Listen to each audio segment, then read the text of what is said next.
Okay dear students, हम बात कर रहे हैं banking and insurance and in banking and insurance the specific topic today is banker and customer relationship. आज हम बात करेंगे बैंकर और कस्टमर के बीच में क्या रिलेशनशिप है। So will see that. और जहाँ तक बैंकर एंड कस्टमर का सवाल है, they are having a very much great relationship between them. उससे पहले हम जानने की कोशिश करेंगे कि बैंकर का मीनिंग क्या है एंड हु इज़ बैंकर, और उसके अलावा हम कुछ और चीज़ों के भी बारे में डिस्कशन करेंगे। सबसे पहले हम बात करते हैं मीनिंग ऑफ बैंकर। बैंकर होता कौन है? अगर हम बैंकर की बात करें, बैंकर इज बेसिकली पर्सन और institution that accept the deposits, यानी कि जो डिपॉजिट्स को एक्सेप्ट कर रहा है। पहली बात है, डिपॉजिट्स को एक्सेप्ट कर रहा है, ठीक है। And from the public, general public से वो डिपॉजिट्स ले रहे हैं। अगर हम बैंकर की बात करें, एंड लेंड्स मनी, उधार भी दे रहा है, पैसा उधार दे रहा है, यानी कि जिन लोगों को पैसे की जरूरत है, द पर्संस और institutions which are in the need of the money, उन्हें फंड्स प्रोवाइड करवा रहा है।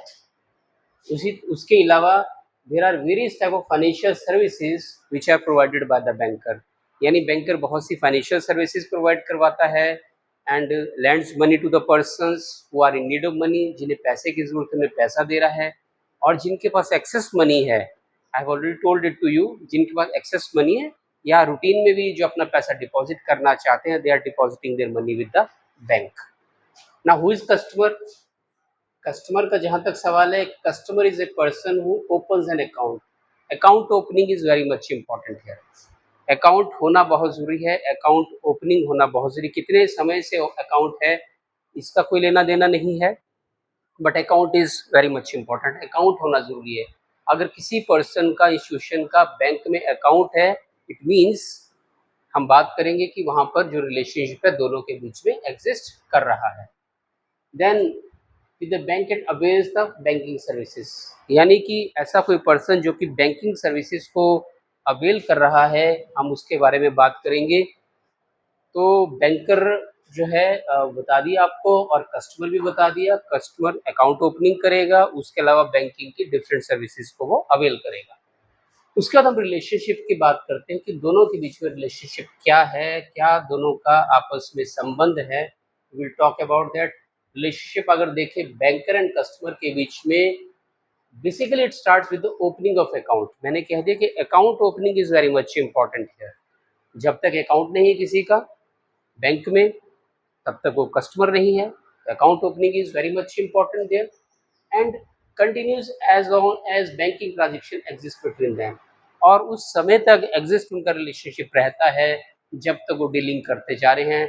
The customer is depositing the money और withdrawing the money, taking certain loans etcetera, कुछ भी हो सकता है।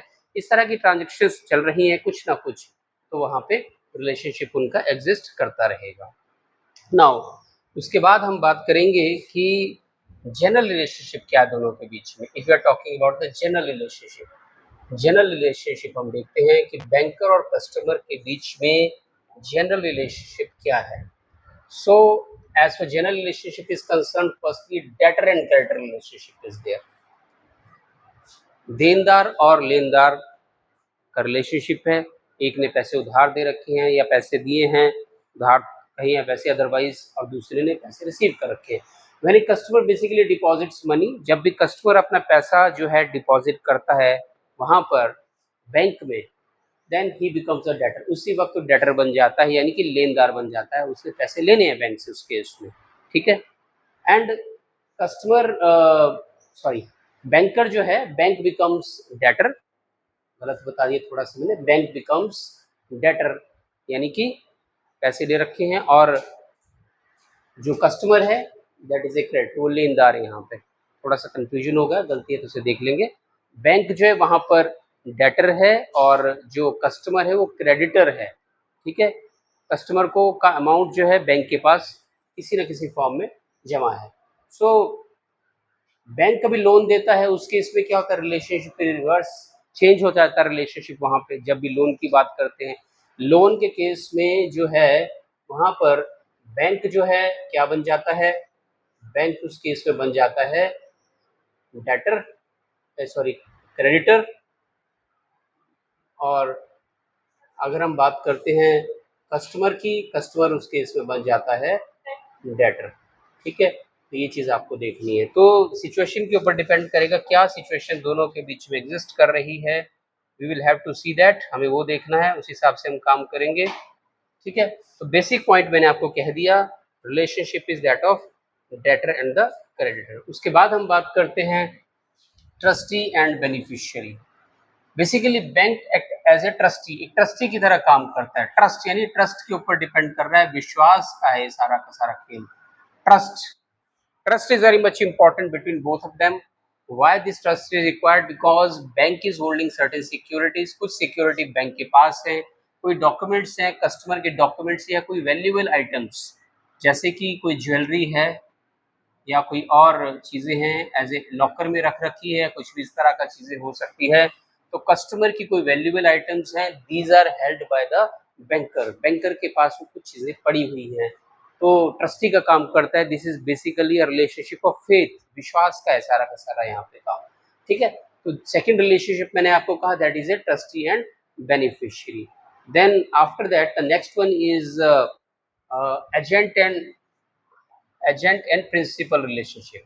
एजेंट एंड प्रिंसिपल रिलेशनशिप, तो यहाँ पर देखते हैं हम एजेंट एंड प्रिंसिपल जो रिलेशनशिप है, यहाँ पर इन दोनों के बीच में law of agency is applicable here, पढ़ रखा है हम सभी ने, law of agency Indian contract act में आता है।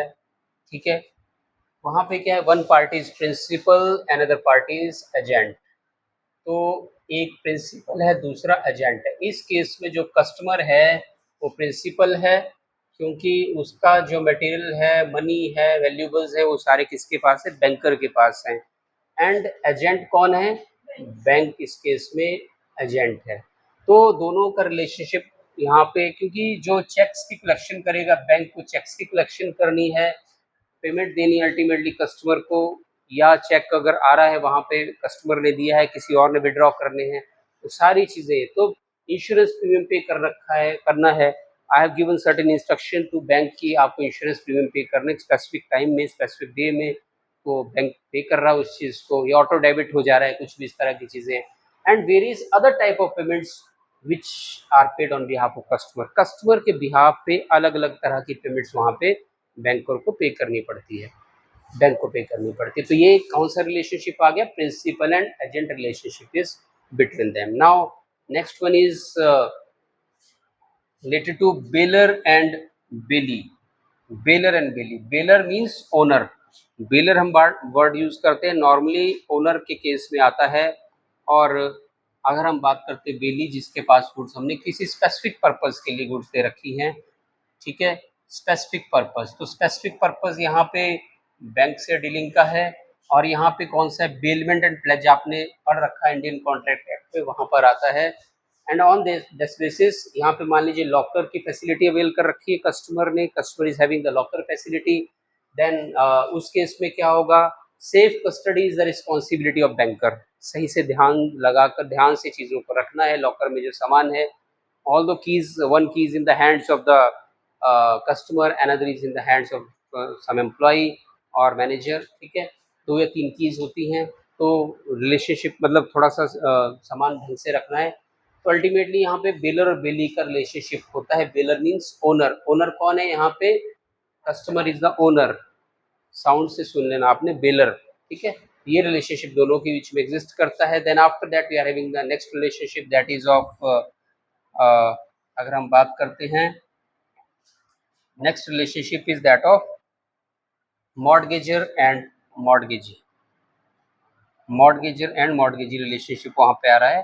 तो मॉर्गेजर एंड मॉर्गेजी मीन्स अगर किसी कस्टमर ने अपनी प्रॉपर्टी मॉर्गेज कर रखी है, प्रॉपर्टी को मॉर्गेज कर रखा हुआ है, मॉर्गेज का मतलब हो गया कि लोन ले रखा है, जैसे आमतौर पे इसी तरह का दो तीन वर्ड्स आते हैं, हाइपोथिकेशन आता है, मॉर्गेज आता है, और ये इस तरह के वर्ड्स आते हैं, कहने का मतलब अपनी प्रॉपर्टी जो है, अपनी प्रॉपर्टी को मॉर्गेज कर रहा है ऊपर से, यानी कि डॉक्यूमेंट्स जो है उसके जो टाइटल है, जो डॉक्यूमेंट्स हैं, टाइटल है प्रॉपर्टी के किसी चीज़ के, तो वो किसके पास है, ऑल दो this is the property of the bank customer की प्रॉपर्टी है, लेकिन उसके बावजूद बैंक की लोन ले रखा है बैंक से, सो इन दैट केस जो बैंकर है that has to keep the documents properly in the safe custody, properly documents को रखना है, ठीक है, वाइल टेकिंग अ लोन, जिस वक्त लोन देना है। तो यहाँ मॉर्गेजर एंड मॉर्गेजी का रिलेशन, मॉर्गेजर कौन है इसमें, the person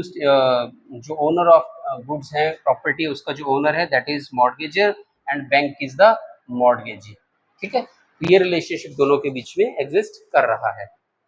now next one is हम जो बात करेंगे, नेक्स्ट पॉइंट हमारे सामने है दैट इज हमने बात की जनरल रिलेशनशिप की, और देखिए यहाँ पे एक वर्ड लिखा है, if we focus upon this, a successful bank relationship is built on trust.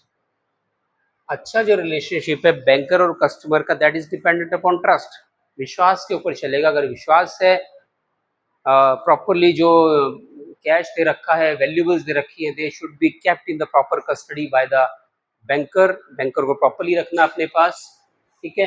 तो ट्रस्ट का रिलेशनशिप है, ट्रांसपेरेंसी होनी चाहिए वहाँ पे, पारदर्शिता जिसे हम हिंदी में कहते हैं, दैट शुड बी देयर, वहाँ पर होनी चाहिए transparency. Then after that there should be mutual understanding between both of them, mutual understanding का होना बहुत ज़रूरी है, आपस में दोनों का विश्वास होना ज़रूरी है। If there is no mutual understanding between both of them, then this relationship can not move further, ठीक है। Now next one point is related to, हम बात करें special relationship between banker and customer. क्या स्पेशल रिलेशनशिप है दोनों के बीच में, अगर हम बात करें that what is the special relationship between both of them. तो स्पेशल रिलेशनशिप अगर हम देखें यहाँ पर, क्या, obligation to honour the cheque, obligation to honour the cheque. तो ऑब्लिगेशन का मतलब है दायित्व, ये दायित्व है कहीं ना कहीं, हिंदी में अगर मैं वर्ड यूज करूं दैट इज दायित्व, ये दायित्व है, किसका दायित्व है, बैंकर का। when the check is presented to the banker, in that case what can happen, वहाँ पर ये सिचुएशन अराइज हो सकती है कि banker must honour the valid cheque, एक वैलिड चेक जो है उसे प्रेजेंट करना है, और जो सॉरी कस्टमर ने जब चेक प्रेजेंट कर रखा है जिसमें प्रॉपर डेट पे कर रखा है, सब चीज़ें सही हैं, अमाउंट पे फंड्स भी हैं, so in that case this is the responsibility of the banker to honour the cheque, यानी कि उसका चेक का भुगतान करना रिस्पॉन्सिबिलिटी है। सो मैं सर सॉरी वो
तो हम जो फर्दर बात कर रहे थे that is duty of secrecy is the another point, secrecy is very much important here. जब हम सीक्रेसी की बात करते हैं, secrecy should be maintained by the banker, banker को सीक्रेसी मेंटेन करनी है। सो बैंकर जो है, जो अकाउंट्स है, banker is having responsibility not to show the details of any customer to any third party, किसी थर्ड पार्टी को without the permission of the customer है, इस तरह की चीज़ें ना करें। This is the responsibility of the banker, banker को ये चीज़ें ध्यान रखनी है कहीं ना कहीं। सो क्योंकि मैंने कहा कि ट्रस्ट का रिलेशनशिप है, and it should not be done कि कस्टमर का जो अमाउंट है that should not be adjusted against some third party, किसी और पर्सन के अकाउंट के साथ उस अमाउंट को एडजस्ट नहीं करना है without the permission of the that one customer. ठीक है, next one point is right of line. Right of line, so what is the meaning of right of line? हम राइट ऑफ लाइन की बात करेंगे। Right of line means basically banker has a right to retain the securities and goods until the customer's liabilities are not cleared। मान लीजिए customer ने loan ले रखा है, जब कस्टमर ने लोन लिया या सिक्योरिटी दे रखी है, जैसे मैंने कहा कि अपने डॉक्यूमेंट्स दे रखे, टाइटल ऑफ गुड्स या किसी और वजह से, तो लाइबिलिटी है, कस्टमर की लाइबिलिटी है, कुछ ना कुछ कस्टमर को पे करना है amount, but customer is not paying that amount. So what is the there is in the hands of the banker. Banker के पास क्या हथियार बचता है उस केस में? Banker is having a this right of lien. मैंने आपको पहले पास्ट में भी एग्जांपल्स दिए होंगे। राइट ऑफ लाइन मीन्स अगर हम बात करते हैं कि जो एडवोकेट से for example the customer is not paying the fees of the advocate, उस केस में the documents can be kept by the that one advocate. मान लीजिए कहीं और है, चार्टर्ड अकाउंटेंट है, चार्टर्ड अकाउंटेंट जब client is dealing with the chartered accountant and the customer is not making the payment to that one person, auditor को payment नहीं कर रहे हैं जो क्लाइंट है, उस केस में documents can be retained by the chartered accountant और the auditor. So this type of right is said to be right of lien, इसको कहा जाता है राइट ऑफ लाइन। ठीक है, सो कहीं पे भी जनरल वर्ड है, कहीं पे भी यूज हो सकता है ये। Next one point is garnishing orders. Garnishing order, so garnishing order का मतलब यहाँ पर क्या हुआ? Garnishing order means the banker may freeze a customer account when ordered by court. Court ने कोई डिसीजन किसी वजह से due to certain reasons court has decided that the person's account should be freezed. For example, somebody is involved in the terrorist activities.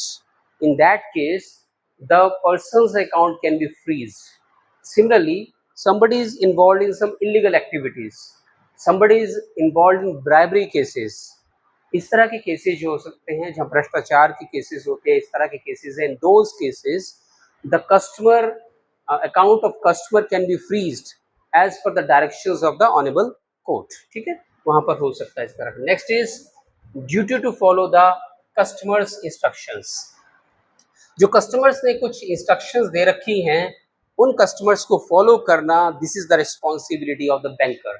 Banker की ये responsibility है कि वहां पर जो इंस्ट्रक्शंस दी गई हैं, whatever lawful instructions are there, the customer's instruction should be followed while making the payments and for various transactions। जो different transactions हैं उनके लिए जो है वहाँ पर instructions को follow करना, this can be done by the banker। Banker को ये सब चीज़ें ध्यान रखनी है। Now next one point which you have to keep in our mind, that is duty of care। Now banker should take reasonable care and diligence in all the banking transactions। पूरी सावधानी से सभी ट्रांजेक्शन्स करनी है। ऐसा ना हो कि कस्टमर के अकाउंट से पैसे ही साफ हो जाएं और ये बैंकर नहीं कह सकता है, though this is not known to us. जहाँ तक डायरेक्ट फ्रॉड्स की बात अलग है, कहीं और से हो रहे हैं, but otherwise from inside nothing should be done. या फिर अपनी तरफ से जो अपनी एप्स बनाई है उसको भी बढ़िया सिक्योर्ड बनाने की कोशिश करनी है, थर्ड पार्टी को इंटरफेरेंस ना हो अकाउंट्स में, इस तरह की चीज़ें करनी है। while customer is making certain payments, उनको भी ध्यान से करना है। while making the checks की डीलिंग करनी है, ड्राफ्ट की डीलिंग करनी है, सब जगह प्रॉपर्ली डील करना पड़ेगा। सो आई मीन टू से when a normal person deals in his own case, अपने केस में कोई पर्सन अपने लिए जैसे जिम्मेदारी से काम करता है, in the same way banker has to done all the activities as a banker in the same way as a general person। सो ये हमने कुछ चीज़ें डिस्कस की जनरल से, उसके बाद हम देखते हैं कि और मैक्सिमम हमने डिस्कस कर लिया है यहाँ पे, आई होप सो।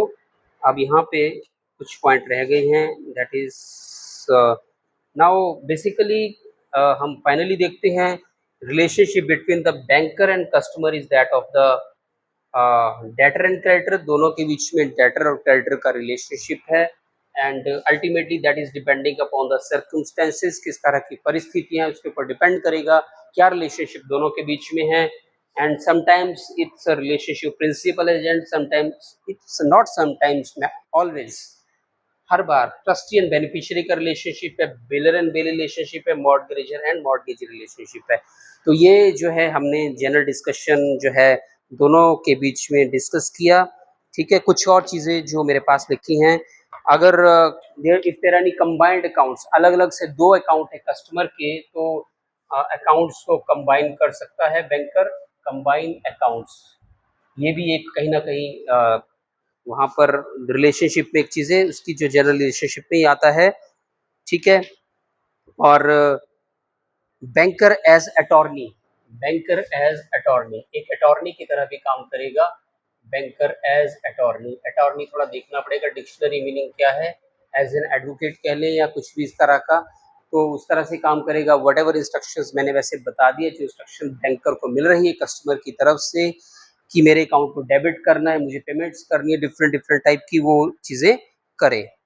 ठीक है, right to close the accounts, right to close the account, ये भी कहीं ना कहीं वहाँ पे उसके पास, बैंकर के पास ये राइट बनता है कि काफ़ी टाइम तक डॉर्मेंट अकाउंट है, उसको यूज़ नहीं कर रहा है नॉर्मली, जो टाइम स्पैन है, उसके बाद जो कस्टमर का अकाउंट है दैट कैन बी क्लोज्ड। ये आमतौर पे बहुत ही लंबे टाइम पीरियड के बाद ही होती है सिचुएशंस।